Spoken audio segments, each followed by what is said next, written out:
ধানের শীষকে বিজয় করব, এই আহ্বান জানিয়ে আপনাদের সকলে সুস্বাস্থ্য কামনা করে আমি আমার বক্তব্য শেষ করছি। সকলেই দোয়া করবেন আমাদের মরহুমা বেগম খালেদা জিয়ার জন্য,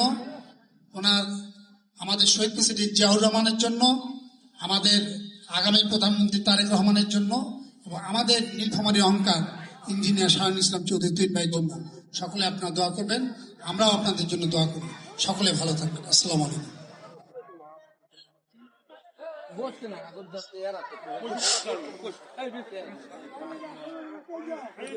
আজকে মরহুমা খালেদা জিয়ার দোয়ার মাহফিলের এবারে আপনাদের সামনে মূল্যবান বক্তব্য রাখবেন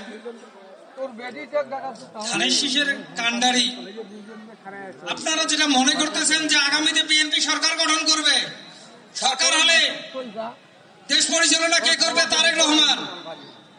তারেক রহমানের ভাইকে আমরা পেয়েছি নীলফামারীতে, তাহলে মনে করেন যে আমরাও প্রধানমন্ত্রী পেয়েছি।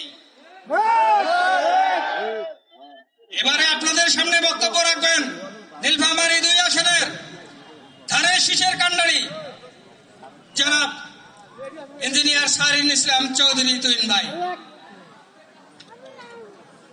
বিসমিল্লাহির রহমানির রহিম। স্টেজ খানা হলো তলে